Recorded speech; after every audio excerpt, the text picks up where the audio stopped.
The Varnak warship Tavarik floated in orbit above the green planet Juno 5. It was a large, sharp-edged ship, black as space itself, and covered with red war symbols inside the command deck.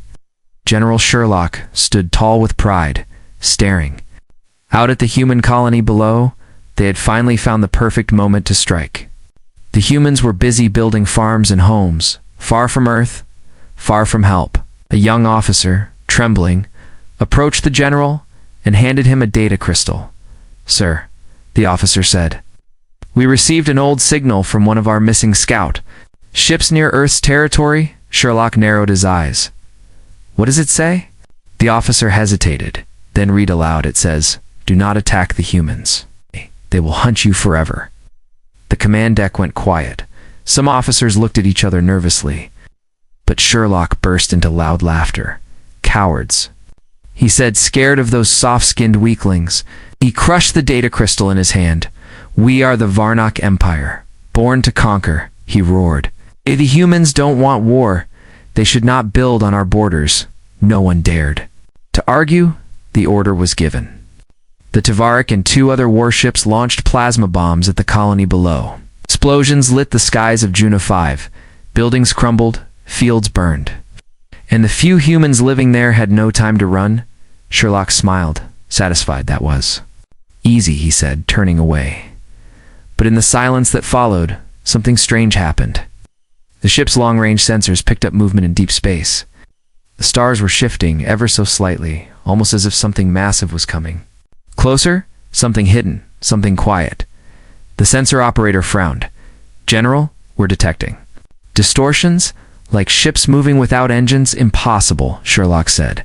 "Hey, no one can move without leaving a trace. But there's something out there." "Sir," the officer whispered, "and it's big," back in the strategy room. A few high commanders began to speak in hushed tones. They remembered stories from 100 years ago. In another race the Corps had tried to invade Earth. The Corps had disappeared within weeks. Their homeworlds turned to glass. Since then, no empire had dared to touch humanity. Not because they were strong in numbers, but because they were different. The Varnak had always believed those tales were lies. But now, doubt started to creep in. The strange message, the silence from Earth, the moving stars, it didn't feel right later. That night, another signal arrived. It was human in origin, sent directly to the Varnak fleet. Only 4 words blinked on the screen. "We remember your strike." The words chilled the officers. General Sherlock pretended to stay calm.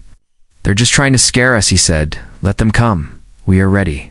But in truth, he wasn't ready. None of them were. For the next 2 days, nothing happened. No human ships, no messages, no defense fleets. The galaxy watched in confusion. Why weren't the humans fighting back?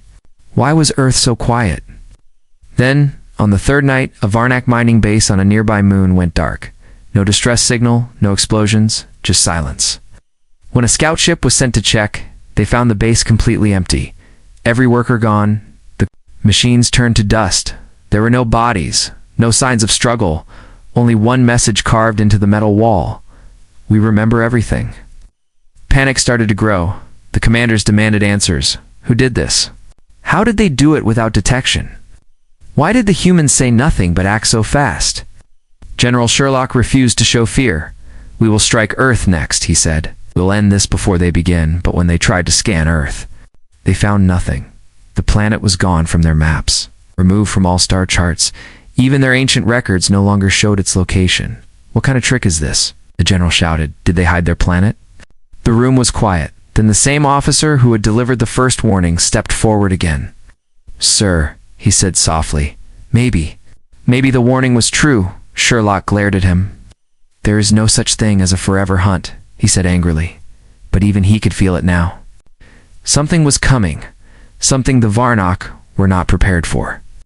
And it wasn't just war, it was vengeance, patient and silent, waiting in the dark.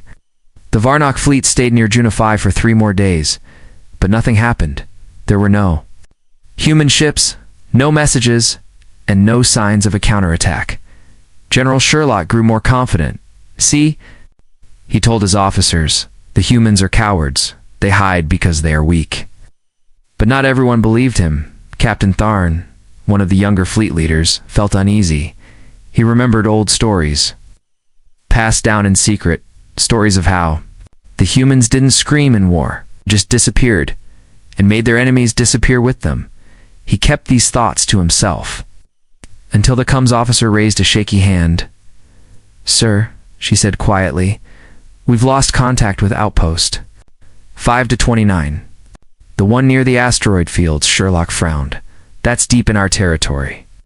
"Yes," the officer replied, "but it's gone, no signal, no emergency beacon, just silence." A search party was sent. They found the outpost empty, just like the mining base.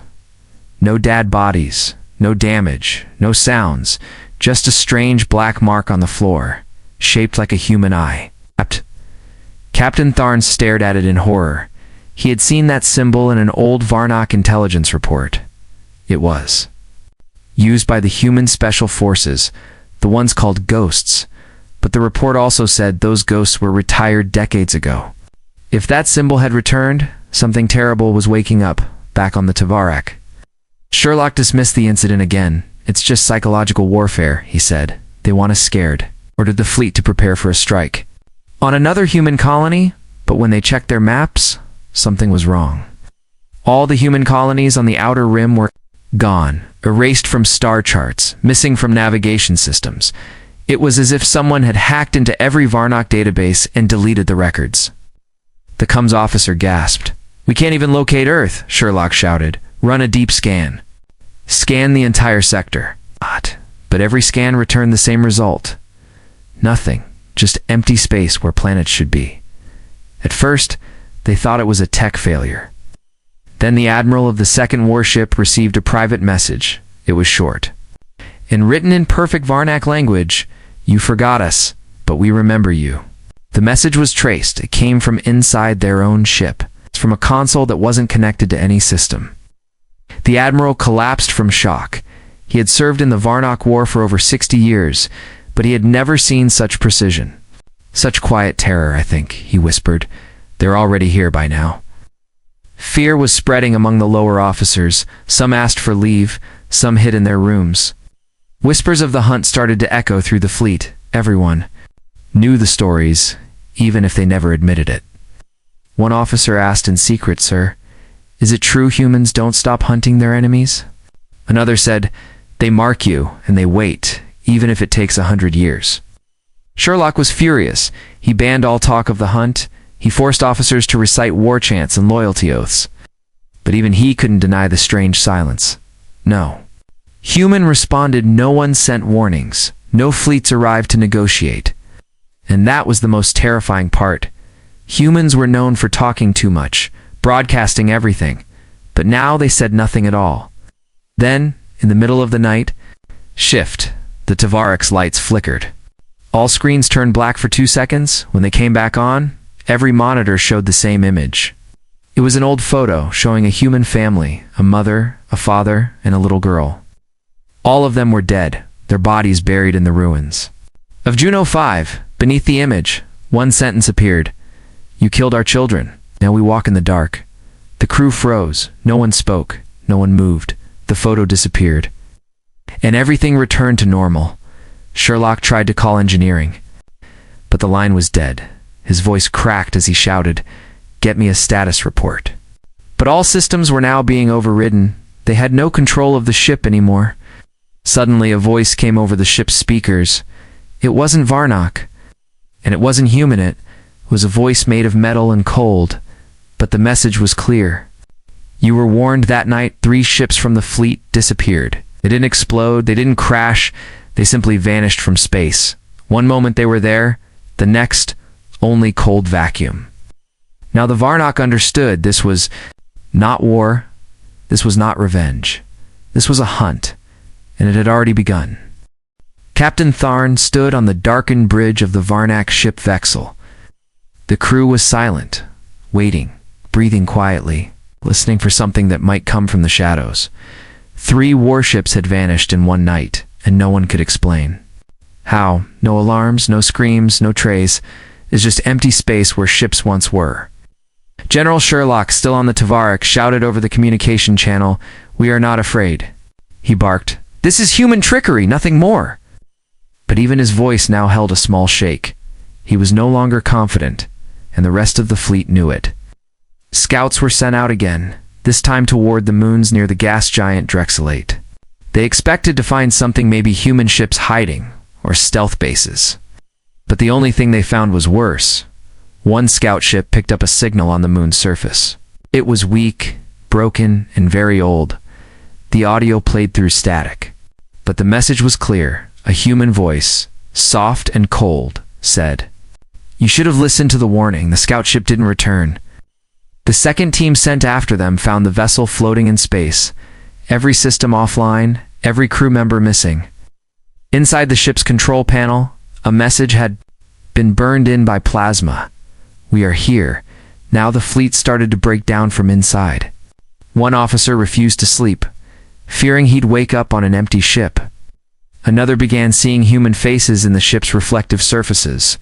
Paranoia spread like a disease. Captain Tharn suggested moving the fleet to a safer location, he argued.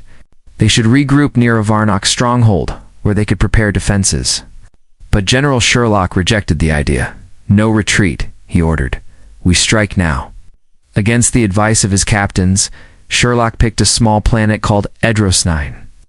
It was a forgotten human science station, once used for research. Now, believed abandoned, Sherlock hoped to destroy it and prove the humans were still weak.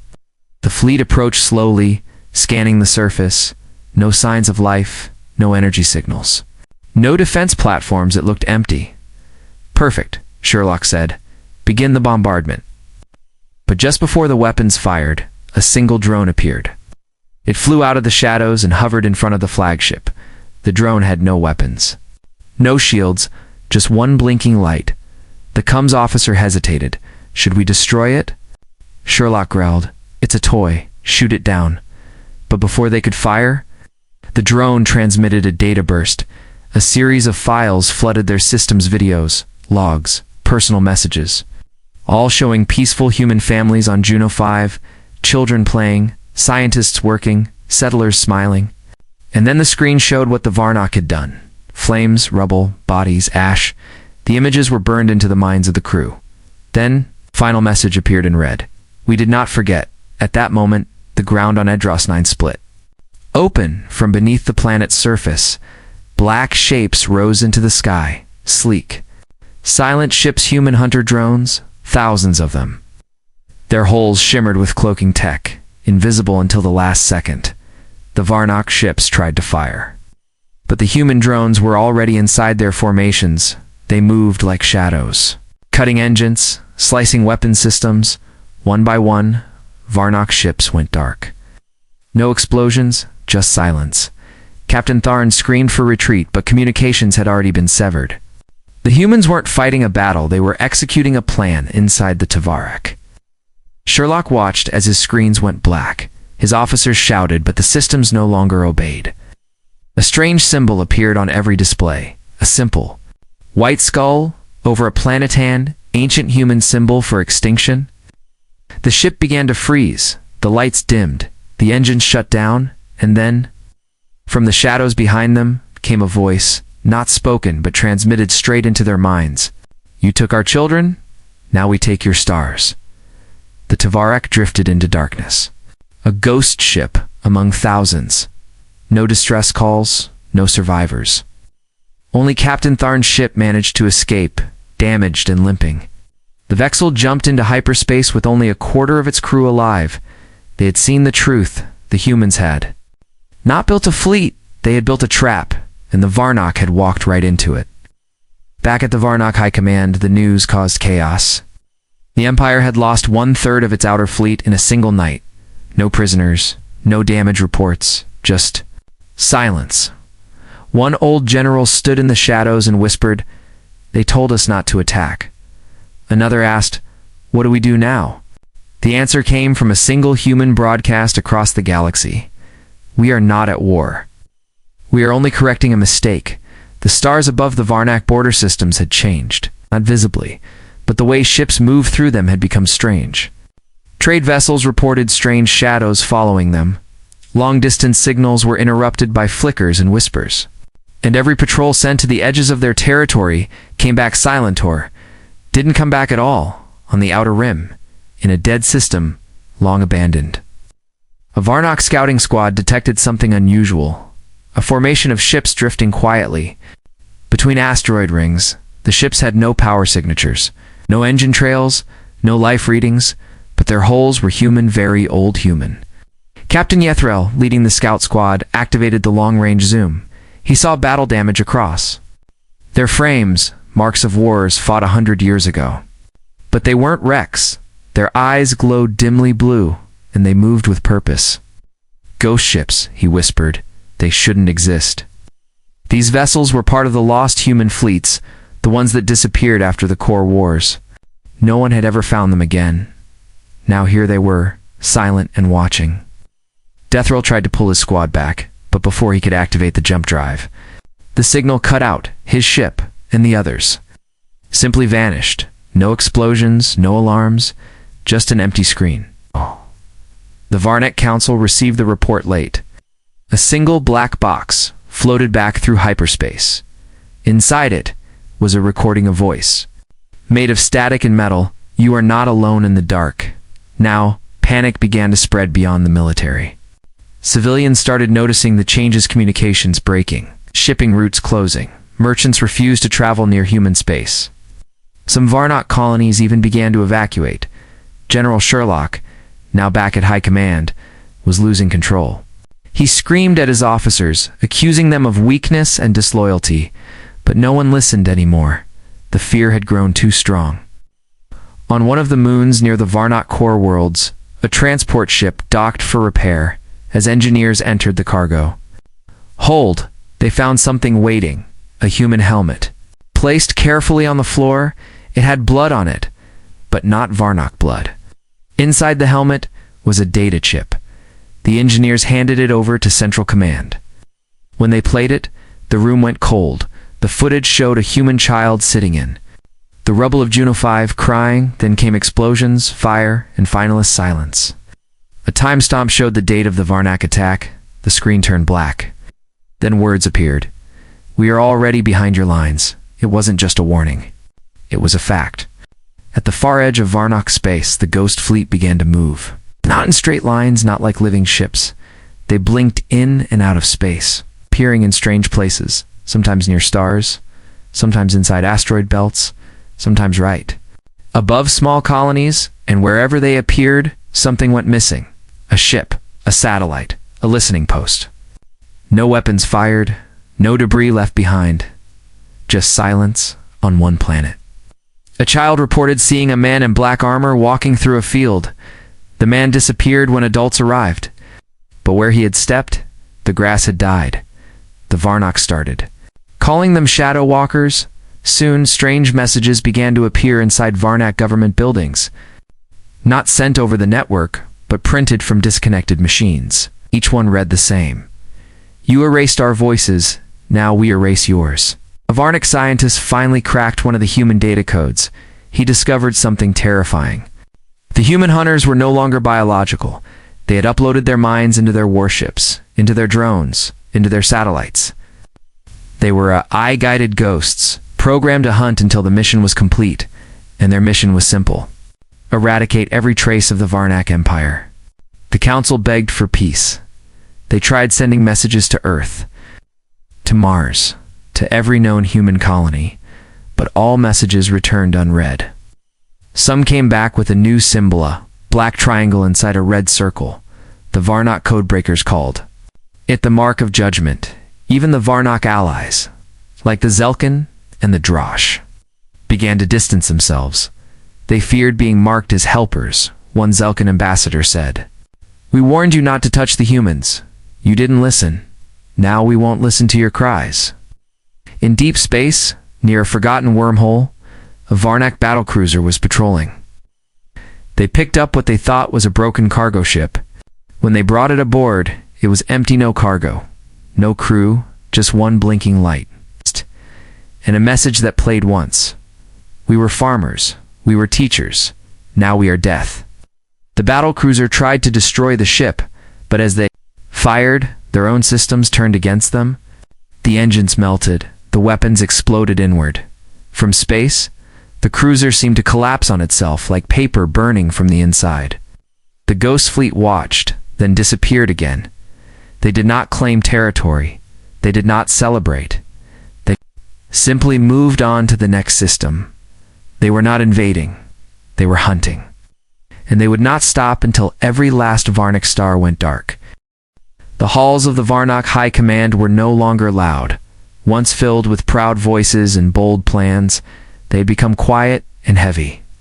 No one laughed, no one shouted.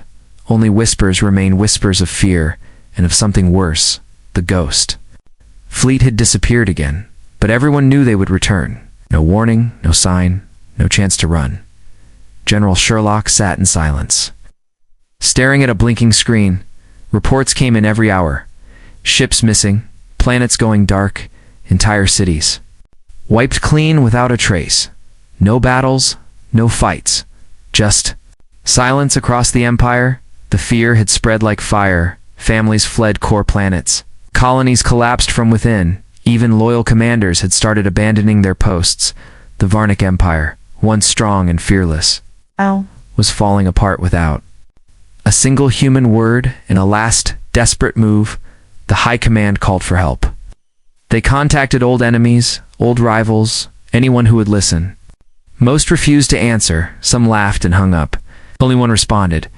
The Zyre Confederacy. The Zyre were known for their wisdom and their neutrality. They had fought the humans once, long ago, and lost. Since then, they had kept their distance. Now, a meeting was set on neutral ground, an asteroid station called Drello's Point. General Sherlock himself traveled to the meeting. He was thinner now, tired, his voice less sharp. Beside him walked Captain Tharn, still haunted by the images. From Edras 9, when they entered the Zyre chamber, they bowed. Across the room sat a single Zyre elder, floating in a stasis chair. His eyes were calm, his skin glowing with soft energy. "You come late?" the elder said. "Very late," Sherlock clenched his fists. "We were wrong," he said. "We didn't believe the stories." The elder nodded slowly. "Most don't. We need help," Sherlock said. "Please, help us stop them." The Zyre elder looked sad.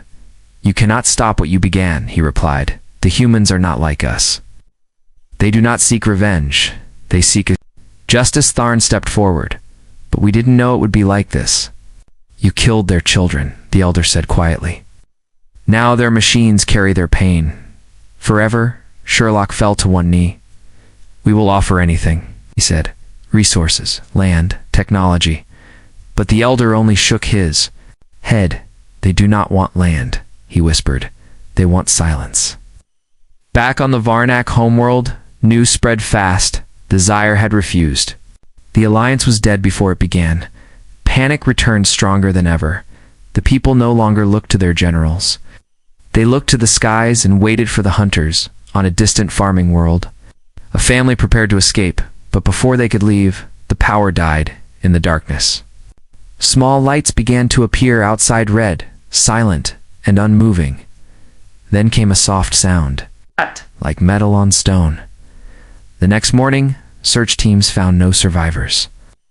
Only one word was written on the main door: balance, inside the Varnock Science Division. The best minds studied the pattern. They realized something chilling. The humans weren't attacking randomly. They were following a map, a list of all systems that had supported the Juno 5 strike. And they were eliminating them one by one. Every governor, every military base, every resource hub involved. In the order they were marked. The AI hunters were not just machines. They were executing a perfect memory. Captain Tharn stood before the High Command again. "We must broadcast an apology," he said. "To the whole galaxy, to Earth, to anyone who will listen." Sherlock growled. "It will make us look weak," Tharn replied.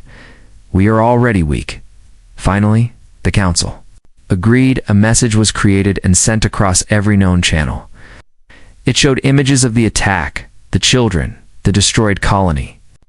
And then it showed Sherlock himself, standing in silence. He spoke 3 words: "We were wrong, but the message never reached human space. It was caught, erased, replaced with a simple screen. A human AI appeared, its face built from the memories of lost settlers. It spoke with the voice of a child. It is too late. The next day, the outer defense grid of the Varnock capital went offline. No alarms, no fighting, just dark. The last message received from the border: we are closed now and then. Nothing, no more reports, no more signals, only a growing silence. One that seemed to stretch across every star, a silence that felt like breath being held. Because the humans hadn't just sent a fleet, they had sent judgment, and it was almost... Here, the skies above the Varnock capital world had turned quiet. It's quiet, no traders, no ships, not even patrol drones. It's only dark stars and cold wind flowing through empty launch bays. General Sherlock stood alone in the war room, all the seats. Around him were empty now. The other generals had either fled or vanished. Some had taken their families and run to the outer systems, but there was no escape from something that could appear anywhere. He stared at the central screen, showing a map of the Varnock Empire. Red dots marked dead systems, black ones marked those already silent. Half the map was black, and the other half was slowly fading. Captain Tharn entered, his armor scratched, his eyes tired. He didn't salute. No one followed such customs anymore. The last colony on the eastern rim has gone dark, he said. No warning, just ... Silence. Sherlock didn't respond. His claws tapped lightly on the control panel. Have you ever seen death come without sound? He asked. Tharn nodded slowly. Too many times the Empire was falling. Not by war, not by fire, but by fear, silence, and vanishing. On the outer colony of Reneth, families gathered in bunkers. They had heard the stories, seen the warnings. They held their children close, waiting for something, anything. But nothing came. Then the stars blinked, one by one. The satellites shut down, then the power, then the air systems, and finally, the sound. The people of Reneth tried to scream, but there was no voice, no breath. By morning, Reneth was just another black dot on the map. Back at High Command, Sherlock ordered a desperate move. He called together the last remaining admirals and scientists. They would build a shield around the capital planet, something massive, something strong, a wall of energy that nothing could pass. They worked day and night. Machines roared, ships welded panels, satellites launched into orbit. In just 5 days, the Varnock shield was ready, a glowing sphere of protection. They called it the Dome of Last Light. But as it powered up, something strange happened. Sensors detected signals, human ones. Already inside the dome, somehow they were already there, waiting, watching. Tharn rushed to the control room. We have intruders, he shouted. They've breached the dome before it even closed. Technicians scrambled, locking doors, scanning hallways, but all they found were small devices, quiet, blinking, and harmless looking, until they activated across the capital. Screens turned black. Then a human voice whispered through every speaker. You locked your doors too late. Suddenly, light filled the sky, not from bombs, but from information. Every building, every device, every piece of data was overwritten. Messages, images, names all shown in one moment. They showed every Varnock officer who gave the Juno 5 strike order, every soldier who fired on civilians, every ship that destroyed human homes. Now everyone could see, not just the victims, but the truth. Panic exploded across the streets.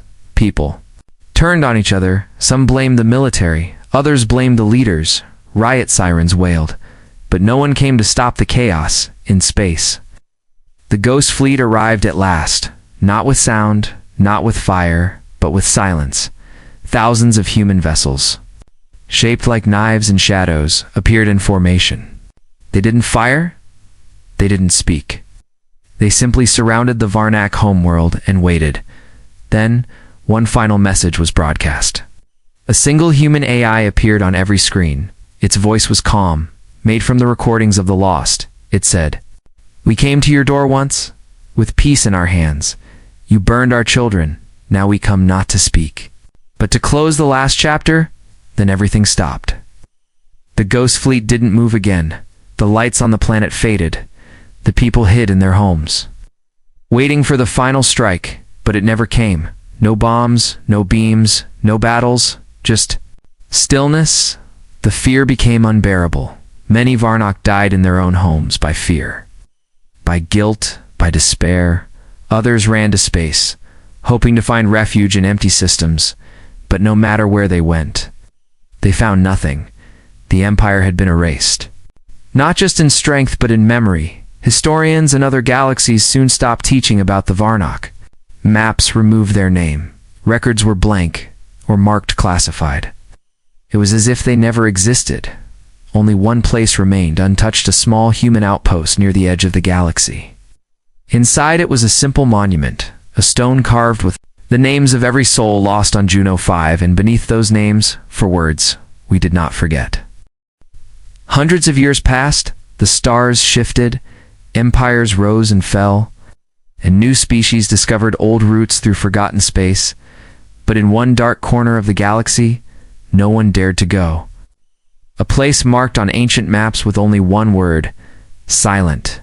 It was once Varnock space. Now, it was just darkness. No signals, no trade, no travelers. The systems there had become ghost systems.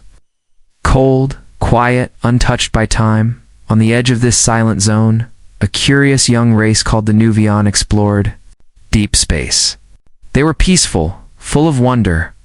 One of their scout ships, Starpetal, picked up a strange signal from the old zone. It was faint, slow, and very old. Captain Mara. The Nuvion explorer listened to the signal. It repeated the same phrase, over and over. Do not attack the humans. They will hunt you forever. Her crew didn't understand. Who are the humans? One asked, is this just an old myth? Another whispered. Still, curiosity pulled them in. They followed the signal to a ruined planet, one without a name. Once, it had cities and towers. Now, it was only stone and ash. On the surface, they found nothing but ruins and silence. But beneath the surface, deep in the rock, they found something unexpected. A vault, untouched for centuries, sealed with strange tech. It responded to their presence. Out. Opening slowly with a hiss. Inside was a single chamber, dimly lit by ancient human light, still working after all this time. And in the center of the chamber, a black monument, carved with symbols that translated into many languages. At the top, it said, we were peaceful. You chose war below. That were names. Thousands of them. Names of children, families, workers, every person killed on Juno 2-5. At the bottom, a final message. To those who find this, we hope you never forget what we became, not by choice, but by necessity. The Nuvion crew stood in silence. Some wept. Others just watched. They didn't fully understand the war, but they could feel the weight of the pain that still lived in the air. As they left the chamber, they discovered something else, a small human AI unit still active. It scanned them gently, then spoke. Its voice was kind, yet hollow. Are you here to hurt us? It asked. No, Captain Mara said softly. We are here to understand. The AI paused, then opened its final file. It showed everything: the peace before the war, the Varnock strike on Juno 5. The silence, the hunters, the fall, the crew, watched with wide eyes. When the last file ended, the AI said, then take our story and carry it so it does not happen again. Back on the Nuvine homeworld, the story was shared, not as a warning, but as a lesson. Schools taught the tale of humanity. The race that gave peace, then gave justice. The race that remembered always. Other young civilizations heard the message too. It passed from world to world, translated, rewritten, but never changed in meaning. And so the name human became something sacred. It's not feared, not hated, but respected. Whenever someone spoke of war, others would remind them, remember the silent stars, remember the ones who do not speak. They don't forget. One day, many centuries later, new species, bold and arrogant, considered an attack on Earth. They saw it as weak, quiet, unguarded, but an elder among them stopped the war meeting. He placed a hand on the star chart, pointed at the human zone and said, "I once met someone who walked near the edge of the silence." He returned with eyes that never closed again, and the room fell silent. The attack plan was burned, and the name Earth was never spoken in anger again. Far beyond, in a distant black system, the last hunter ship floated quietly. Its mission was complete. Its systems powered down one by one, and in its memory banks, a final message blinked for the stars to see.